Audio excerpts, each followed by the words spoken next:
Salut à tous, je suis ravi de vous retrouver aujourd'hui pour une nouvelle vidéo. Comme le titre l'indique, je vais aujourd'hui vous parler de mort et d'amour. Peut-être deux sujets qui en apparence pourraient être pas opposés, mais comme aux antipodes. Comment peut-on, alors c'est pas aimer la mort, mais comment trouver l'amour dans un deuil, dans un décès, dans le départ de quelqu'un de proche. En début d'année, avec mon association, l'Odélis, nous avons créé avec Aline un petit livret d'accompagnement au deuil qui est disponible gratuitement en téléchargement sur mon site. Je vous copie le lien pour télécharger ce petit livret dans le descriptif de cette vidéo. Et pour créer ce petit livret, j'avais fait une conférence intitulée « L'amour à travers le voile de la mort ». Beaucoup d'entre vous m'avaient demandé si cette conférence avait été filmée, pardon. Je n'ai pas le matériel adéquat pour filmer mes conférences, du coup je me suis dit que j'allais vous faire une petite vidéo qui sera forcément différente de cette conférence, mais quelque part c'est pour retracer certaines choses et de vous accompagner dans ce processus de deuil, de guérison, de passage, de rite initiatique quelque part, de pouvoir honorer la mémoire de quelqu'un qui est parti, quel que soit le lien qui vous unissait à la personne, un parent, un frère, un ami, un enfant, un animal. On vit plusieurs deuils dans nos incarnations et on retrouvera tout le temps la même chose. La peine, la tristesse, le manque, le vide, un vide immense. Il nous manque quelqu'un. Le décès d'un proche va impacter à vie votre incarnation. Votre vie change à tout jamais, puisque de cette vie, dans cette incarnation, vous ne pourrez plus la voir, vous ne pourrez plus jouer avec, vous ne pourrez plus lui parler, vous ne pourrez plus l'embrasser, vous ne pourrez plus partager certaines choses. Du coup, ça, c'est terminé. Le deuil est un processus de guérison qui se fait par étapes, et chaque étape est pas à respecter, mais à vivre dans un ordre ou dans un autre, peu importe. Je suis intimement persuadé que le deuil est quelque chose de très personnel et même de très intime. On est tous différents, on n'a pas le même caractère, suivant la relation qu'on avait avec la personne qui est partie. On aura plus ou moins de difficultés à pallier au vide et à ce manque. Il me manque, il n'est plus là, il me manque quelqu'un. Dans votre cœur, dans votre vie, il y a un vide. Et dans vos maisons, parfois, si vous vivez avec cette personne. C'est le propre du deuil, de pallier à l'absence, au vide que laisse cette personne. C'est le seul but de la mort. De vous séparer de quelqu'un. Maintenant, cette séparation, elle est temporaire. Tôt ou tard, vous les retrouverez de l'autre côté. La mort ne coupe rien. Elle change, elle modifie vos vies. Elle modifie la relation que vous aviez avec cette personne. Tôt ou tard, vous les retrouverez de l'autre côté. Vous reprendrez vos histoires là où elles sont arrêtées et vous pourrez continuer à les voir.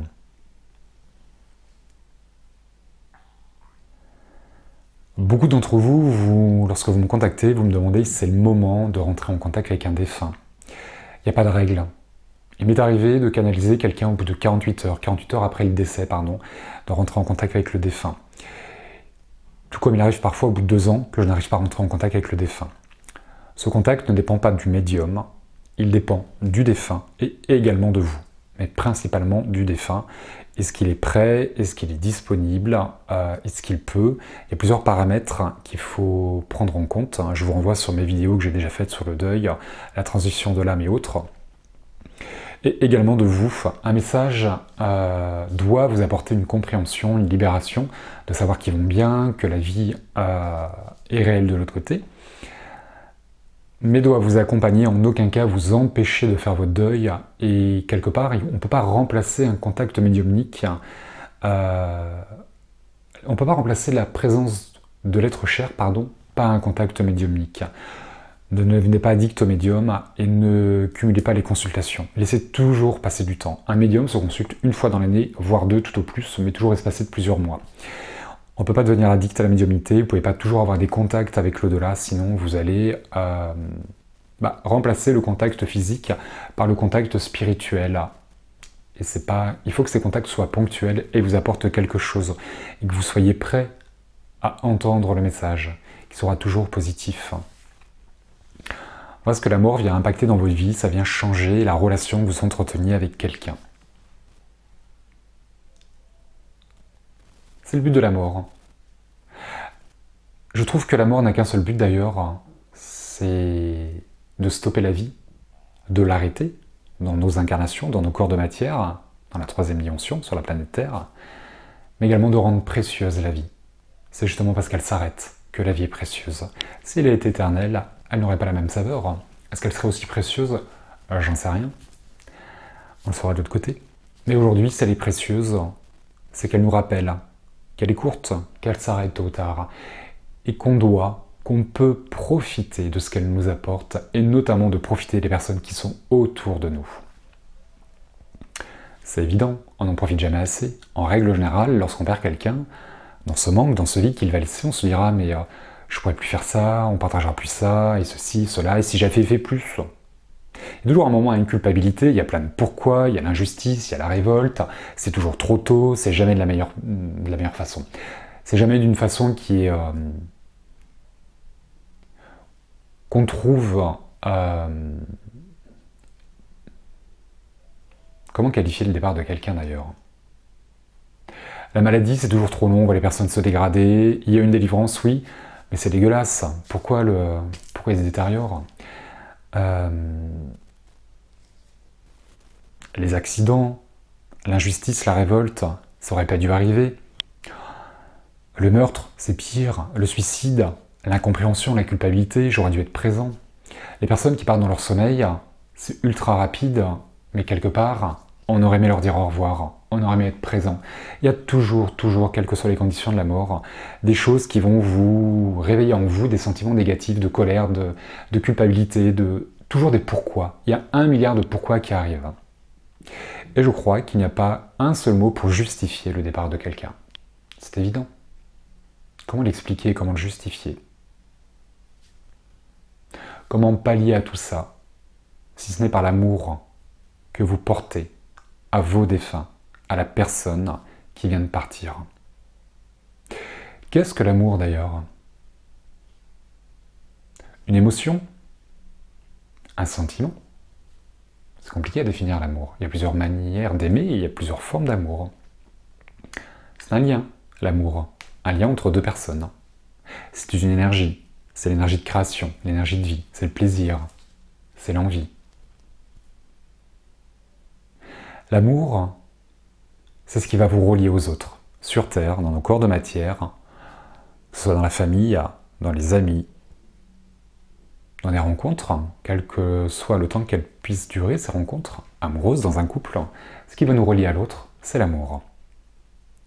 C'est pas la colère. C'est pas la haine. Tous les sentiments négatifs vont nous écarter des autres. Ce qui nous relie entre nous, c'est l'amour. Les liens du sang, en règle générale, dans cette famille, on l'aime. Maintenant, il y a des familles où c'est le bordel, et du coup, on se sépare. Mais on se sépare parce que c'est le bordel, et on se sépare parce qu'on les aime pas, ou parce qu'eux nous aiment pas. Du coup, lorsqu'il n'y a pas l'amour, on se sépare des personnes.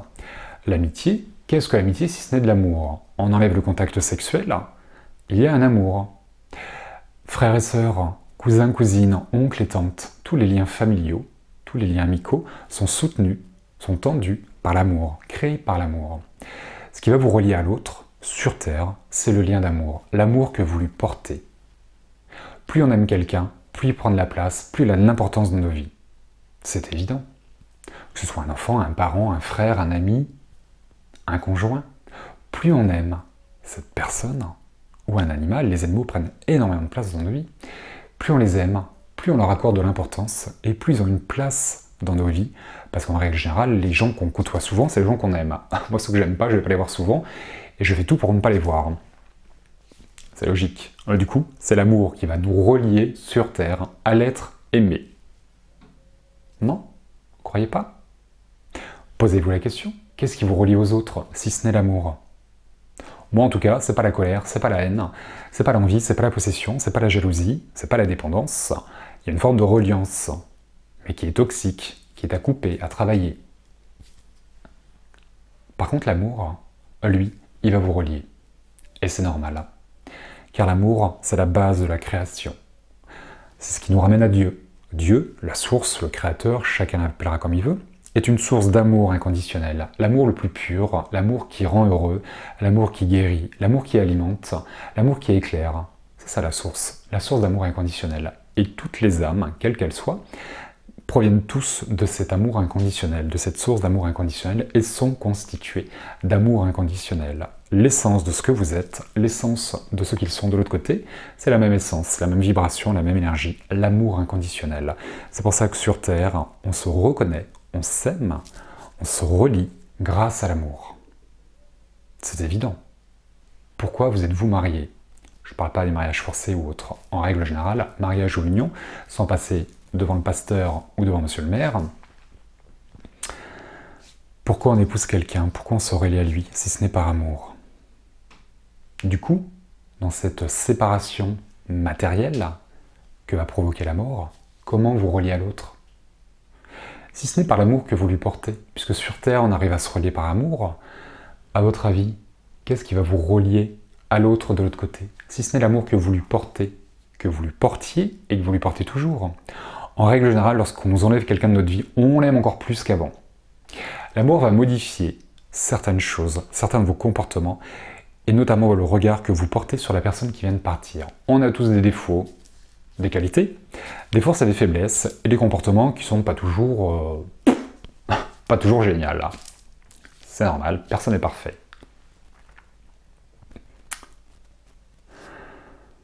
Quel regard on porte sur les personnes qu'on n'a plus, si ce n'est voir tout le positif, et que la mort va estomper tous les côtés négatifs, ou les mettre en lumière différemment.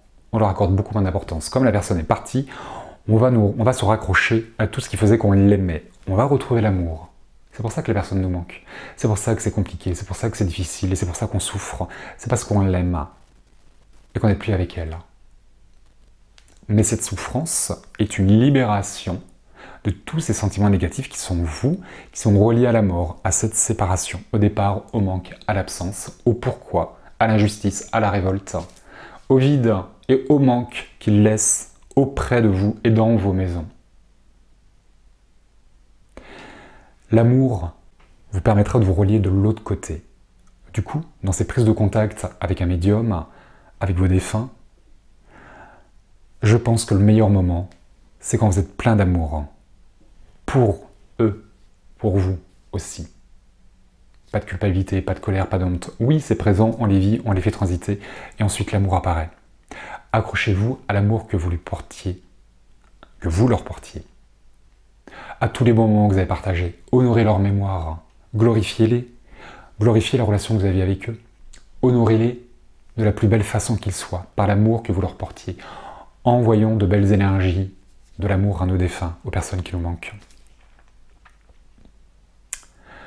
Beaucoup de personnes disent qu'il ne faut pas pleurer, il ne faut pas avoir de sentiments négatifs. Oui, bien sûr, surtout dans un deuil, parce que les défunts vont recevoir tout ça. Nous, on fait le deuil d'une personne, eux font le deuil de toutes les personnes qu'ils laissent, le deuil d'une vie.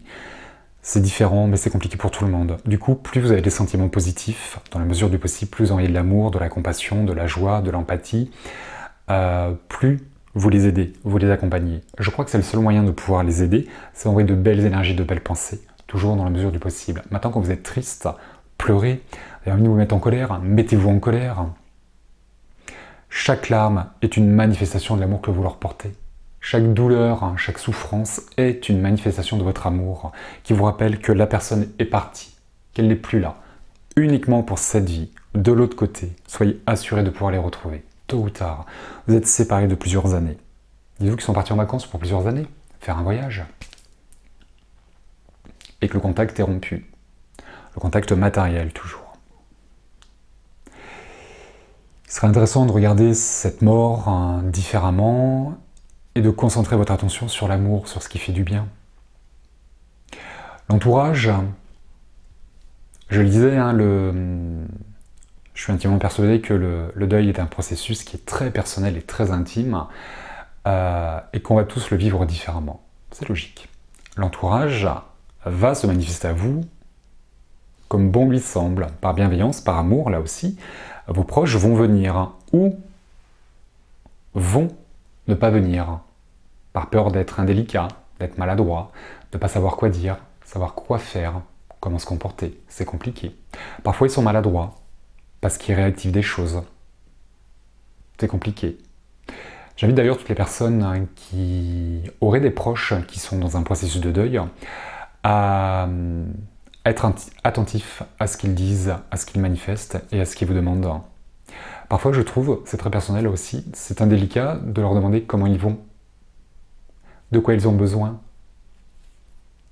de parler du décès. Peut-être que eux, à ce moment-là, n'ont pas envie d'en parler et que vous, inconsciemment, par une approche, par un mot, par un regard, vous allez réactiver quelque chose. C'est intéressant de ne pas penser à la mort, de ne pas penser au défunt de temps en temps. Et qu'à chaque fois que vous aurez envie de pleurer, pleurez. Si vous voulez garder leurs affaires, gardez leurs affaires. Si vous voulez tout sortir, sortez tout. Si vous voulez des photos, gardez les photos. Si vous n'en voulez pas, n'en prenez pas. Tous les conseils, tout ce qui viendra de l'extérieur est un point de vue extérieur. Prenez si ça vous parle, ne prenez pas si ça ne vous parle pas. Un deuil est un processus de guérison qui est personnel et qui est très très intime. Vivez ces deuils comme vous le souhaitez, comme ça vous fait du bien. Et qu'au moment où vous vous sentirez mal, pensez à eux de la manière la plus jolie, la plus noble. Rendez grâce pour ce qu'ils vous ont apporté, pour leur relation du passé. Pendant 20 ans, pendant 10 ans, pendant 5 ans, pendant 1 an, on s'est aimé, on a vécu quelque chose. Mon père, ma mère, mon frère, ma sœur, un ami, un animal toujours. C'est important les animaux. Qu'est-ce qu'ils vous apportent tous, toutes ces personnes? Honorez, rendez hommage par de belles pensées.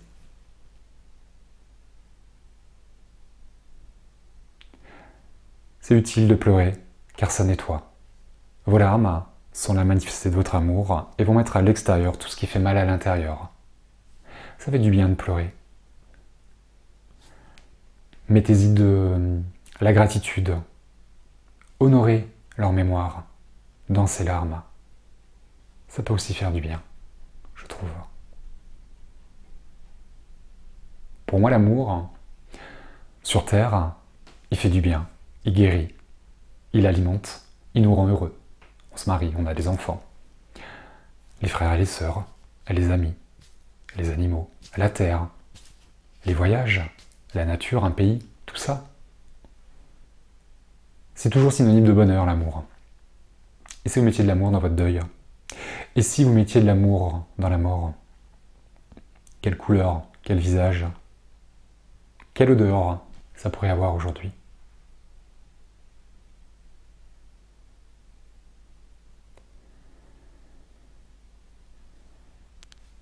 L'amour peut être un remède, un baume qui va vous apaiser, qui vous fera du bien, sur un instant.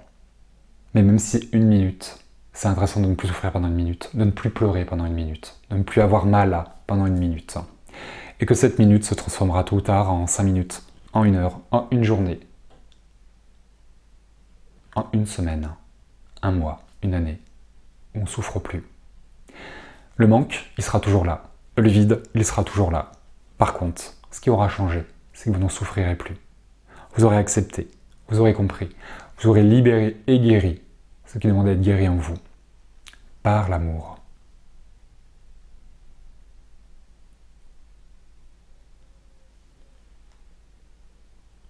Votre meilleur allié dans ce processus de guérison, qui s'appelle un deuil, c'est le temps. Le temps est et sera toujours votre meilleur allié. C'est lui qui guérit. Physiquement, on va guérir avec le temps. Émotionnellement, nous guérissons exactement pareil avec le temps. Plus le temps passe, et plus vous irez mieux. Moins de souffrance. Une accalmie. Quelque chose de plus tempéré, de plus modéré à l'intérieur. C'est pas tout de suite un bien-être. C'est différent. Ça change, ça évolue. Avec le temps, vous regarderez ce départ différemment. La relation, vous la regarderez différemment. On ne remplace pas quelqu'un. On ne peut pas compenser. Par contre, on peut rencontrer d'autres personnes. On peut lier de nouveaux liens. L'amour, il est présent partout autour de vous. À vous de le trouver. À vous d'aller le chercher. À vous de vouloir le vivre, cet amour.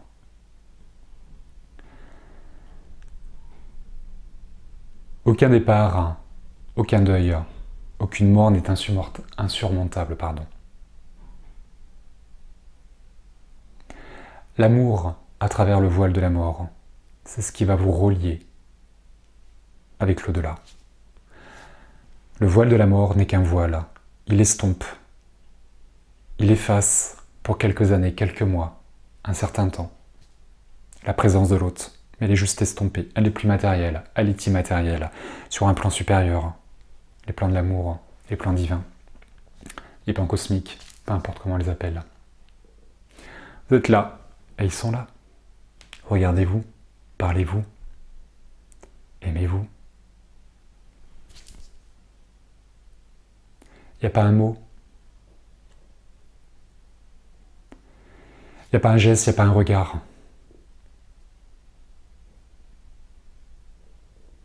Qui fait du bien dans ces moments-là.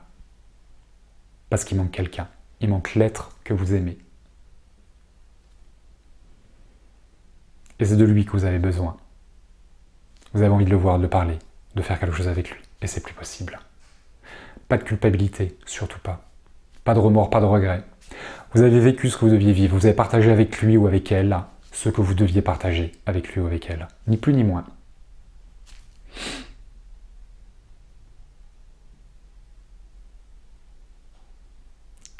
L'amour est une énergie divine qui nous relie sur Terre, mais qui nous relie également avec la mort, avec les défunts, avec l'au-delà. C'est le seul lien qui est intemporel et éternel, celui de votre création. L'âme est éternelle. Et éternellement, cet amour est présent en vous et en eux. Et le seul lien qui perdure, c'est le lien d'amour.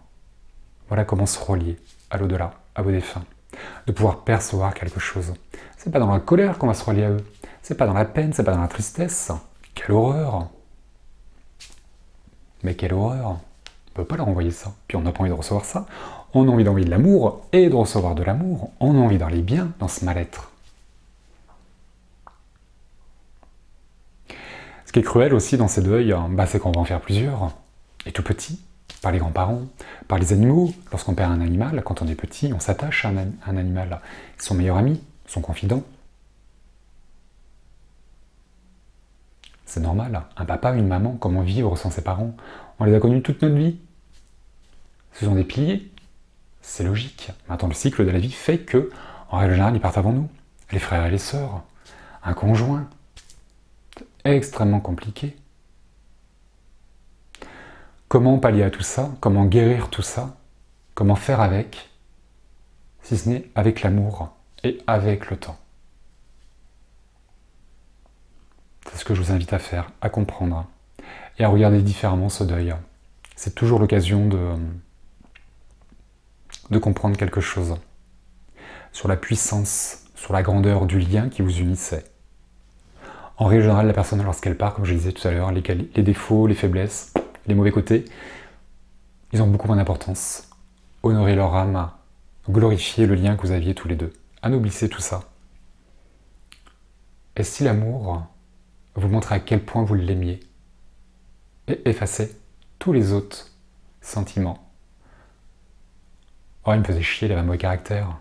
Ou autre, peu importe. On s'en fout. La seule chose qui reste, c'est l'amour. Ce qui prouve bien que c'est ce qui vous reliera à l'autre côté, je trouve, et j'en suis intimement persuadé. Voilà ce que je souhaitais partager avec vous aux vidéos aujourd'hui pour vous accompagner dans ce processus de deuil, pour ceux qui m'ont regardé. Si vous connaissez quelqu'un qui est dans un processus de deuil, un endeuillé, soyez attentifs à ce qu'il a besoin, à ce qu'il dit, à ce qu'il manifeste. Soyez présents, sachez vous effacer. De quoi lui a besoin? Pas vous, lui. Soyez à l'écoute de l'autre, c'est intéressant. C'est compliqué de ne pas faire en fonction de soi, mais de faire en fonction de l'autre. Et c'est important, surtout dans ces moments. Chaque étape vous prépare à aller mieux. Chaque journée, chaque mois, chaque semaine, chaque année vous permet d'aller mieux. Et vous permet de guérir. On peut mettre 3 mois, 3 ans ou 30 ans pour faire un deuil. Là aussi, c'est très personnel. Il n'y a pas une manière de faire un deuil. Il y en a des milliards. À vous de trouver la vôtre. Celle qui vous fait du bien. Et juste du bien. Dans la mesure du possible. Pour libérer, transiter, digérer ce qui fait du mal, cette peine, cette tristesse. Rappelez-vous que dans chacune de vos larmes, c'est une manifestation de l'amour que vous portiez à vos défunts. Dites-leur ça. Et dites-vous ça. Ça devrait vous aider, je trouve. Voilà, je vous embrasse bien fort. Je vous dis à très bientôt pour une prochaine vidéo. Et d'ici là, prenez soin de vous.